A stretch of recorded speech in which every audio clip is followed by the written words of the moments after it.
नमस्कार दोस्तों, आप सभी का स्वागत है देवेंद्र क्लासेस यूट्यूब चैनल में। टॉपिक करंट अफेयर्स का है। टॉप 10 करंट अफेयर्स के क्वेश्चन है और जीएस के भी प्रश्न है इसमें, जो वनडे एग्जाम में या एक दिवसीय पेपरों में पूछे गए प्रश्न है। पूरे क्लास में अंत तक बने रहेंगे और एक एक पॉइंट को अच्छे से नोट कर लेंगे बेटा, क्योंकि आने वाले जो 5-6 महीने बाद पेपर होंगे उनमें इसी तरीके के और अभी के इस समय के क्वेश्चन आएंगे। क्योंकि कम से कम 6 महीने पुरानी करंट तो पूछी जाती है पेपर में, तो 6 महीने की करंट तो हमें रट के रखनी पड़ेगी बहुत अच्छे तरीका से। तो इस समय जो करंट की घटनाएं रही हैं जून की, मई की या अप्रैल की, ते लेके नवंबर दिसंबर तक तुम्हें रटनी पड़ेंगी। इसी वजह से ये डेली की क्लास है हमारी।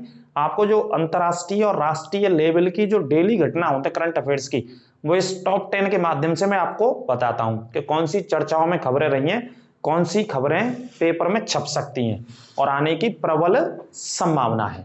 तो क्लास में अंत तक बने रहेंगे। यदि नए तो चैनल को सब्सक्राइब करेंगे। तो देखते हैं पहला पॉइंट जो चर्चाओं में है। तो हड़प्पा सभ्यता आपने पढ़ी होगी, भारत की सबसे पुरानी सभ्यता, लगभग 2500 साल पुरानी सभ्यता हड़प्पा सभ्यता। हड़प्पा किस वजह से नाम दिया गया? क्योंकि सबसे पुराना शहर जो खोजा गया वो कौन सा खोजा गया? हड़प्पा खोजा गया था। 1921 में खोजा गया था। किसके द्वारा? दयाराम साहनी जी के द्वारा। यह प्रश्न कई बार पूछा गया है। इस समय हड़प्पा पाकिस्तान में स्थित है, लेकिन जब खोजा गया था उस समय हिंदुस्तान में था। दोनों देश एक ही थे, ठीक है। बाद में 1947 में जब विभाजन हो गया तो वो हिस्सा उनके हिस्से में आ गया, पाकिस्तान वाले हिस्से में। तो हड़प्पा सभ्यता के दो जगहों को, दो स्थलों को विकसित करने का निर्णय प्रधानमंत्री जी के स्तर पर या सरकार के स्तर पर लिया गया है कि जैसे प्राचीन सभ्यता में या हड़प्पा सभ्यता में ये दोनों जगह थी, उसी तरीके से इनको बहुत अच्छे से विकसित करना है। तो कौन सी दो स्थानों को विकसित करने का निर्णय लिया? एक धौलावीरा को और लोथल को, ठीक है। धौलावीरा दूसरा सबसे बड़ा स्थल है। कौन सा है? नोट कर लेना भाई साहब। दूसरा सबसे बड़ा स्थल है हड़प्पा सभ्यता का, जो वर्तमान में खोजे गए स्थल हैं। दूसरा सबसे बड़ा स्थल है हड़प्पा सभ्यता का क्षेत्रफल के आधार पर। और धौलावीरा कौन से राज्य में स्थित है भाई साहब? गुजरात में स्थित है, ठीक है। कौन से राज्य में? गुजरात राज्य में स्थित है। और लोथल को भी चूंकि यहां पे शामिल किया गया है। लोथल एक प्रसिद्ध क्या था? बंदरगाह था हड़प्पा सभ्यता का। हड़प्पा सभ्यता का सबसे प्रचलित या सबसे प्रसिद्ध बंदरगाह, जिससे हड़प्पा सभ्यता के निवासी या उस समय के जो लोग थे वो व्यापार करते थे दूसरे देशों में अरब सागर के माध्यम से। क्योंकि लोथल बंदरगाह गुजरात में स्थित है और गुजरात में अरब सागर लगता है, तो अरब सागर पे स्थित ये बंदरगाह था, ठीक है। तो याद रखना, इन दोनों स्थलों को सरकार का निर्णय है विकसित किया जा रहा है। नोट कर लेना, छाप लेना इस प्रश्न को दिमाग में। एक तो करंट अफेयर्स का क्वेश्चन तैयार हो गया, दूसरा हड़प्पा सभ्यता का भी क्वेश्चन तैयार हो गई। दूसरा सबसे बड़ा स्थल धौलावीरा है और लोथल बंदरगाह है। दोनों पॉइंटों को आप याद रख लेना। दोनों की दोनों कहां पे स्थित है? गुजरात राज्य में स्थित है दोनों जगह। दूसरा प्रश्न, सरकार ने निर्णय लिया है एक राष्ट्रीय समुद्री विरासत परिसर। समुद्री विरासत, समुद्र के पास में जो भी हमारे विरासत के स्थल पाए गए हैं या खोज की गई है पुरातत्व विभाग के द्वारा, उनके लिए एक विरासत परिसर भी बनाया जाएगा। उनके देखरेख के लिए, उनके संरक्षण के लिए, उनको व्यवस्थित रूप देने के लिए विकसित करवे काज बनना है, ठीक है। तो क्या स्थापित किया जाएगा? राष्ट्रीय समुद्री विरासत। समुद्र के आसपास जो विरासत वाली चीजें, तो इसका निर्माण किया जाएगा। और कहां पे निर्माण किया जाएगा? लोथल में। आंसर लोथल में, और राज्य का नाम लिख लेना गुजरात में। अगर आपसे पूछे, डायरेक्ट क्वेश्चन आ जाए कि राष्ट्रीय समुद्री विरासत परिसर का बनाने का निर्णय सरकार ने कौन से राज्य में लिया है, तो उत्तर लगाएंगे गुजरात में। और गुजरात के कौन से जगह, स्थान? जो लोथल एक बंदरगाह था उस इलाके में, उस स्थान पर, ठीक है। आगे बात करते हैं हड़प्पा संस्कृति। जिस संस्कृति को, जिस कल्चर को हम पढ़ते हैं कि भैया हड़प्पा में किसकी पूजा होती थी, है ना, लोगों का निवास स्थान कैसा था, घर कैसे बनाते थे, अनाज को कहां पे रखते थे, नहाने की व्यवस्था क्या होती थी, कौन सी देवी देवताओं की पूजा करते थे, कैसी मोहर मिली, सामाजिक जीवन कैसा था, राजनीतिक व्यवस्था क्या थी, आर्थिक जीवन क्या था, इसी को बोलते हैं संस्कृति किसी भी समय की। जैसे मैं आज की संस्कृति के बारे में बात करूं तो आज की भारत की संस्कृति क्या है, कौन से धर्मों के लोग रहते हैं, राजनीतिक व्यवस्था क्या है ना। तो ये सारे पॉइंट आज की संस्कृति में आ जाएंगे, है ना। कौन से धर्म को मानने वाले ज्यादा लोग रहते हैं, ये बहुत सारी चीजें संस्कृति से, आज के कल्चर से जुड़ सकती हैं। तो उस समय की संस्कृति को हम पढ़ते हैं हड़प्पा संस्कृति को, कि भैया सामाजिक क्या व्यवस्था थी, आर्थिक क्या व्यवस्था थी, राजनीतिक क्या व्यवस्था थी। तो इस संस्कृति का सबसे बड़ा संग्रहालय, सबसे बड़ा म्यूजियम, इंग्लिश में क्या बोलते हैं? म्यूजियम, और हिंदी में संग्रहालय, कहां पे सरकार बनाने का निर्णय लिया? राखीगढ़ी में। और राखीगढ़ी कहां पे? हरियाणा। राखीगढ़ी हरियाणा में जो हड़प्पा सभ्यता का सबसे बड़ा म्यूजियम बनाया जाएगा। जो भी हड़प्पा सभ्यता की खोजें की गई हैं देश की आजादी से पहले से लेकर के देश की आजादी के बाद तक और अब तक अनवरत रूप से खोज चलती रहती है। पुरातत्व विभाग के जो लोग हैं, अधिकारी हैं, वो खोजते हैं। जो भी मोहरें मिल रही हैं या कुछ प्रमाण मिल रहे हैं, उनको कौन से म्यूजियम में रखा जाएगा? इस म्यूजियम में रखा जाएगा, राखीगढ़ी। और राखीगढ़ी हरियाणा में एक हड़प्पा सभ्यता का ही स्थान है, जो कि हड़प्पा सभ्यता का क्षेत्रफल के आधार पर सबसे बड़ी जगह है। इस पॉइंट को नोट कर लेना। पहली जगह क्षेत्रफल के आधार पर राखीगढ़ी है और दूसरी जगह क्षेत्रफल के आधार पर धौलावीरा है। ये दोनों हड़प्पा सभ्यता के अभी के भारत में खोजे गए स्थान है, लेटेस्ट। लगभग 1990 के आसपास खोजे गए हैं ये दोनों। ठीक है, नोट कर लेना। आगे बात करते हैं, महात्मा गांधी शांति पुरस्कार चर्चाओं में है इस वजह से कि वर्ष 2021 का भी हाल ही में गीता प्रेस को दिया गया है। ये किसे दिया गया? गीता प्रेस। और गीता प्रेस कहां पे स्थित है? गोरखपुर में, उत्तर प्रदेश के गोरखपुर में स्थित है गीता प्रेस। 2021 का महात्मा गांधी शांति पुरस्कार दिया गया है और इस पुरस्कार में पुरस्कार भी दिया जाता है और क्या दिया जाता है? 1 करोड़ रुपए की धनराशि भी दी जाती है। 1 करोड़ रुपए की धनराशि भी इस पुरस्कार के साथ दी जाती है। गीता प्रेस की स्थापना तब हुई थी, तब भारत आजादी की लड़ाई लड़ रहा था। वर्ष 1923 में गीता प्रेस की स्थापना हुई थी, जो कि धार्मिक पुस्तकों का प्रकाशन करती आ रही है तब से लेके आज तक। इन्होंने पुरस्कार तो ले लिया, लेकिन 1 करोड़ रुपए लेने से मना कर दिया गीता प्रेस वालों ने। उन्होंने कहा है कि आर्थिक मदद किसी भी प्रकार की आज तक हमने अपने 100 साल के इतिहास में किसी से 1 रुपया भी नहीं लिया है, इस वजह से सरकार से 1 करोड़ रुपए नहीं लेंगे, हम सिर्फ पुरस्कार को लेंगे। ठीक है, तो इसको भी नोट कर लेना। स्थापना 1923 और गीता प्रेस किसके लिए जानी जाती है? शास्त्र या धार्मिक ग्रंथों के प्रकाशन के लिए। अब इस पुरस्कार की स्थापना कब हुई? 1995 में स्थापना हुई इस पुरस्कार की। महात्मा गांधी से पहले इस पुरस्कार का नाम था इंदिरा गांधी शांति पुरस्कार। किस नाम से जाना जाता था? ये भी नोट कर सकते हो। पहले था इसका नाम इंदिरा गांधी शांति पुरस्कार, बाद में महात्मा गांधी हुआ। 125वीं जयंती पे इस पुरस्कार को शुरू किया गया गांधी जी की, गांधी जी के नाम से, और वर्ष थी 1995। ठीक है, आगे बात करते हैं। अब जीके के प्रश्न हैं जो कई बार आते हैं। तो देखिए, एक बॉम्बे प्लान बनाया गया है, बॉम्बे के नाम से बनाया गया। उद्योगपति कहां के थे? बॉम्बे के थे। इसमें बंबई के उद्योगपति थे। बंबई क्या की राजधानी है? महाराष्ट्र की। तो बॉम्बे प्लान बनाया गया वर्ष 1944 में। कौन सी वर्ष में बनाया गया? 44 में। कितने उद्योगपति के द्वारा? 8 उद्योगपतियों के द्वारा बनाया गया। भारत के विकास के लिए बनाया गया था। भारत को कैसे आगे ले जाएंगे, कैसे वृद्धि होगी आर्थिक स्तर पे, उद्योगपतियों के स्तर पे या इंडस्ट्री के स्तर पे। तो 8 उद्योगपति ने मिलकर के बनाया था, जो कि बॉम्बे के ही थे। इस वजह से ये फेमस है। इकोनॉमिक्स में कई बार क्वेश्चन इकोनॉमिक्स के पॉइंट ऑफ व्यू से पूछा जाता है। ठीक है, तो याद रखिएगा, बॉम्बे प्लान 1944 में आया था। गरीबी अन्मूलन, अन्मूलन का मतलब होता है समाप्त करना। अन्मूलन कई बार बच्चे समझ नहीं पाते हैं, तो समाप्त करना या खत्म करना, है ना। गरीबी को समाप्त करना या खत्म करना अन्मूलन होता है। और अन्मूलन का विलोम शब्द कई बार हिंदी में आता है, इसका विलोम शब्द होता है रोपड़। ठीक है, ये खत्म करना होता है और ये होता है उत्थान करना, किसी चीज को स्थापित करना, विलोम शब्द की हिंदी में बात करें तो गरीबी अन्मूलन पर सबसे ज्यादा कार्य किया गया सरकार के द्वारा छठी पंचवर्षीय योजना में। छठी पंचवर्षीय योजना में सबसे ज्यादा काम किया गया। गरीबी को मिटाने के लिए भारत से बहुत सारी सरकार योजना लेके आई 5 साल में। 1980 से 85 के बीच की बात है, ये 1980 से 85 के मध्य की बात है, छठवीं पंचवर्षीय योजना में। ठीक है, तो आप कमेंट बॉक्स में ये बताना कि 80 से 85 के बीच में भारत का प्रधानमंत्री कौन रहा। उन्होंने ये पंचवर्षीय योजना बनवाई और उन्होंने ही गरीबी पर सबसे ज्यादा काम किया। देखो, भारत के प्राचीन विषय में जाएंगे, जब अंग्रेजों का शासन था तो भारत का अधिकांश हिस्सा, पूरा 90% हिस्सा ग्रामीण आबादी का था। तो ग्रामीण आबादी में से धीरे धीरे शहरों का विकास हुआ है। तो ज्यादातर जो लोग रहते हैं या जनसंख्या भी रहती है 2011 की जनगणना के अनुसार, जो कि पिछली जनगणना थी, नई अभी हुई नहीं है, तो सबसे ज्यादा जनसंख्या ग्रामीण भारत में रहती है आज भी। तकरीबन 70% जनसंख्या या 70% से ज्यादा, और तकरीबन 29% जनसंख्या कहाँ रहती है? शहरों में रहती है। तो ज्यादातर लोगों को जॉब देने की, काम देने की आवश्यकता कहाँ है सरकार को? गांव बनवाने भैया।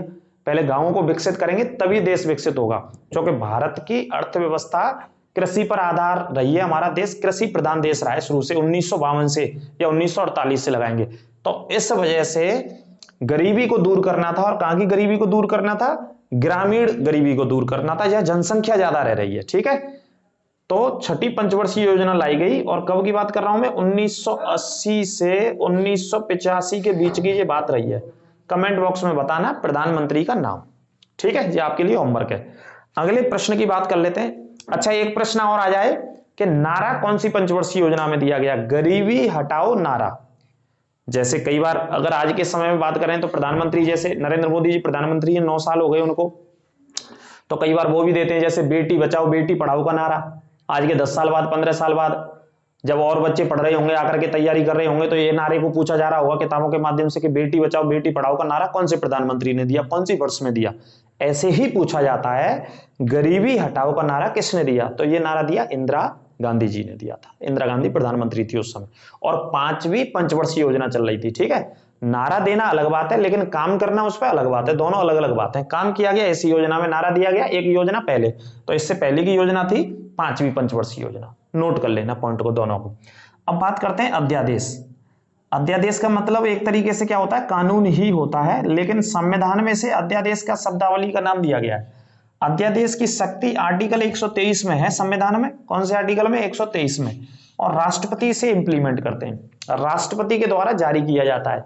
अध्यादेश तब जारी किया जाता है तब संसद में सत्र ना चल रहा हो, है ना। जैसे संसद है हमारी, इस समय कोई भी सत्र नहीं चल रहा हो या बैठक नहीं हो रही हो, है ना। तो सत्र आप जानते हैं साल के हिसाब से चलते हैं सत्र उसमें, है ना। एक सत्र से दूसरे सत्र में 6 महीना को अंतर होना चाहिए, जिस संविधान में लिख रही है। 6 दूनी 12, तो साल में कितने महीना होते हैं? 12 महीना होते हैं। तो लगभग कितने सत्र होते हैं? दो बैठक होती है। अगर अंतर पे जाएंगे तो हम, यदि इन बैठकों के बीच में संसद नहीं चल रही हो और सरकार को लग रहा हो कि भैया ये कानून हमें लाना है, तो कानून लावे की व्यवस्था हते है इमरजेंसी में, और वो इमरजेंसी की व्यवस्था का नाम हो अध्यादेश। इसे बोलते हैं इंग्लिश में ऑर्डिनेंस। तो आर्टिकल 123 का इस्तेमाल कैबिनेट की लिखित सिफारिश पर या प्रधानमंत्री के कहने पर राष्ट्रपति करते हैं। जैसे एक उदाहरण सुनो, किसान कानून आया था तब आया था जब कोविड चल रहा था भारत में, पूरा जोड़ते लॉकडाउन चल लो भैया, लहर चल रही धुआंधार, काहे की कोरोना की, जो चाइना से आया। तो उस समय किसानों के कानून को सरकार अध्यादेश से लाई, क्योंकि लॉकडाउन में तो जब भैया सब पूरा देश बंद हो तो संसद कहां से चल रही, लगाओ दिमाग आप, है ना। तो अध्यादेश से लाई थी, और अध्यादेश के बाद फिर ला करके संसद से पारित करा दिया, वो कानून बना दिया। लोगों ने विरोध किया, 13 महीने तक दिल्ली की सड़कों पर बैठे रहे किसान, कई राज्यों के, जिसमें यूपी, पश्चिमी यूपी, पंजाब, हरियाणा और तमाम राज्यों के। तो सरकार को वापस लेना पड़ा, क्योंकि उसमें सही व्यवस्थाएं नहीं थी किसानों के हित की। तो अध्यादेश आप याद रखना आर्टिकल 123 में, और ऐसा ही अध्यादेश राज्य में भी होता है, और राज्य में आर्टिकल 213 में होता है।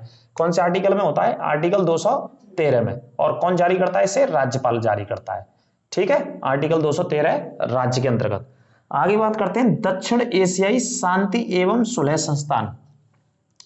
दक्षिण एशियाई, जो भारत के 7 पड़ोसी देश हैं, जैसे भूटान हो गया, नेपाल हो गया, बांग्लादेश हो गया, मालदीव हो गया, श्रीलंका हो गया, अफगानिस्तान हो गया, पाकिस्तान हो गया, इन सभी देशों को मिलाकर दक्षिण एशियाई देश कहते हैं भैया। ठीक है, तो इनके शांति और सुलह, लड़ाई नहीं हो, आपस में कंप्रोमाइज हो जाए, समझौता हो जाए, कोई विवाद चल रहा हो तो एक देश से दूसरे देश को लेकर के, तो उसका एक संस्थान बनाया गया है हरिद्वार में। भारत के कौन से? हरिद्वार, उत्तराखंड का एक शहर है। यहाँ पे गंगा जी मैदानी क्षेत्रों में आती हैं। गंगा जी जो नदी है वो मैदानी क्षेत्रों में कहां से शुरू होती है? हरिद्वार। और इससे ऊपर कहां पे बहती है? पहाड़ों में बहती है। तो हरिद्वार का एक विश्वविद्यालय, देव संस्कृति विश्वविद्यालय, इस विश्वविद्यालय में हरिद्वार में कौन सा संस्थान बनाया गया है? दक्षिण एशियाई शांति एवं सुलह। जैसा कि मैंने बताया 7-8 देश आते हैं दक्षिण एशिया में, वहां में भारत आता है। तो आपस में अगर वाद विवाद होता है तो उनके समझौते के लिए, समाधान के लिए ये संस्थान हरिद्वार में स्थापित किया जाएगा। ठीक है, अब एंजाइम की बात करते हैं। एंजाइम्स मूलतः क्या होते हैं? जो बायोलॉजी का क्वेश्चन हो कई बार आ जाता है, शरीर के अंदर पाए जाते हैं एंजाइम क्या होते हैं, डायरेक्ट क्वेश्चन आ जाता है। तो एंजाइम किसको बोलते हैं? प्रोटीन को ही बोलते हैं। एंजाइम क्या होते हैं? प्रोटीन होते हैं। जो प्रोटीन किससे प्राप्त होती है मानव शरीर को? बहुत सारे भोजन पदार्थों से, भोज्य पदार्थों से, अलग अलग प्रकार के जो भोजन करते हैं, खाना खाते हैं, उनसे क्या मिलती है? जैसे अंडा खाया, दूध पिया आपने, है ना, या नॉनवेज खाया या वेज खाया या हरी सब्जियां खाई, तो क्या मिला? अलग अलग प्रकार से प्रोटीन मिली। तो उन्हीं को क्या बोलते हैं? एंजाइम बोलते हैं। तो ये बायोलॉजी का परमानेंट क्वेश्चन है, रट लेना इसको। ठीक है जी, तो ये बात हो गई। आगे बात करते हैं बंगाल विभाजन। बंगाल विभाजन कौन सी वर्ष में हुआ था? बंगाल को 2 हिस्सों में तोड़ दिया गया था। बंगाल का विभाजन कौन सी वर्ष में हुआ था? ये कई बार क्वेश्चन आता है, और शॉर्ट में ऐसे भी आता है बंग भंग, ऐसे भी लिख के आता है शॉर्ट में, है ना। इससे बंगाल है और इससे विभाजन का शब्द है, शॉर्ट में लिखता है। तो कब हुआ? 1905 में हुआ। बंगाल को 2 हिस्सों में तोड़ दिया था। 2 हिस्से बोले तो एक पूर्वी बंगाल बन गया था दिशा के आधार पर, और एक बन गया था पश्चिमी बंगाल दिशा के आधार पर। ठीक है, ये 2 हिस्से बन गए थे। तो 1905 में तोड़ा गया था। डेट भी हमने लिखी है। इसकी घोषणा की गई थी 20 जुलाई को 1905, ये करी गई थी घोषणा कि बंगाल को तोड़ा जाएगा। लेकिन फाइनली 2 हिस्सों में कब बांट दिया? 16 अक्टूबर की तारीख को, वर्ष 1905। और बंगाल विभाजन करने वाली जो आत्मा थी जिसका नाम था लॉर्ड कर्जन। लॉर्ड कर्जन ने बंगाल को 2 हिस्सों में बांट दिया था, है ना। इस पॉइंट को आप याद रखना। तकरीबन लॉर्ड कर्जन का शासनकाल भारत में पढ़े हैं तो 6 से 7 साल तक रहा है। अगर वायसराय में देखें, लिस्ट उठाएंगे तो बहुत लंबे समय तक लॉर्ड कर्जन भारत में रहा। 1899 के आसपास ये भारत में आया था। 1899 के आसपास आया था। भारतीय पुरातत्व विभाग या भारतीय सिंचाई विभाग की स्थापना को श्रेय लॉर्ड कर्जन को ही जाता है। जहाँ आर्कोलॉजिकल डिपार्टमेंट ऑफ इंडिया है, ASI बोलते हैं, जैसे ताजमहल हो गया, कुतुब मीनार हो गया, लाल किला हो गया, आगरा का किला हो गया, फतेहपुर सीकरी हो गई, ये किसके अंडर में आते हैं? ASI के अंडर में, पुरातत्व विभाग के अंडर में आते हैं। साफ सफाई करना, पेड़ पौधों को ध्यान रखना, बिल्डिंग्स का ध्यान रखना। तो उस विभाग की स्थापना का श्रेय किसे गया, किसे जाता है? लॉर्ड कर्जन ने अपने समय में स्थापित कराई थी ये सारी व्यवस्थाएं। ठीक है, इस पॉइंटों को भी, इन मुद्दों को भी याद रखना। बंगाल विभाजन वाला बड़ा प्रश्न आता रहता है। घोषणा की बात करें तो 20 जुलाई को हुई थी और फाइनली 2 हिस्सों में अलग कर दिया, पश्चिमी बंगाल और पूर्वी बंगाल में, तो 16 अक्टूबर 1905 को।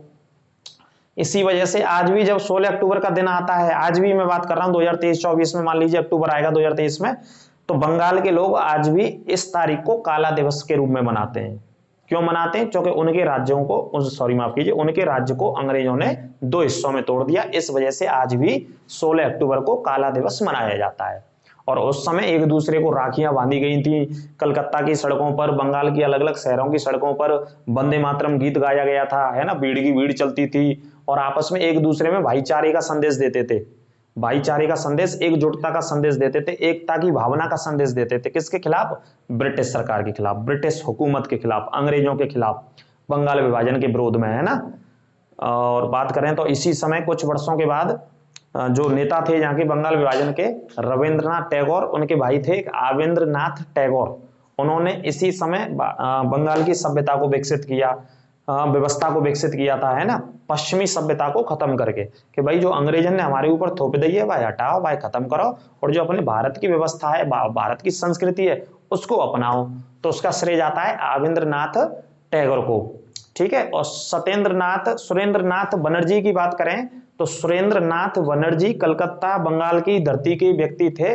उन्होंने इस आंदोलन को लीड किया था अंग्रेजों के खिलाफ कि बंगाल को टूटने से कैसे बचाया जाए। तो ये भी प्रश्न कई बार आता है, इस पॉइंट को भी आप याद रखिएगा। और बंगाल विभाजन का जो, वैसे तो हुआ बंगाल विभाजन, लेकिन इसकी बात करें तो विस्तार अलग अलग राज्यों में भी हो गया था जो क्रांतिकारियों ने अंग्रेजों से लोहा लिया था। लेकिन आमतौर पे आप लॉर्ड कर्जन को याद रखिएगा यहाँ पे, और वर्ष 1905 रट लेना, जो कि पूछा ही जाता है हमेशा ये वाला क्वेश्चन। ठीक है। और हिस्ट्री में मॉडर्न हिस्ट्री के क्वेश्चंस बहुत आते हैं। मॉडर्न हिस्ट्री भैया पूरी पढ़ा रखी है, प्लेलिस्ट में जाके आप एक एक टॉपिक है, एक एक क्लास है, बहुत अच्छे से देख लो, बहुत अच्छे से पढ़ा रखी है हमने मॉडर्न हिस्ट्री। ठीक है।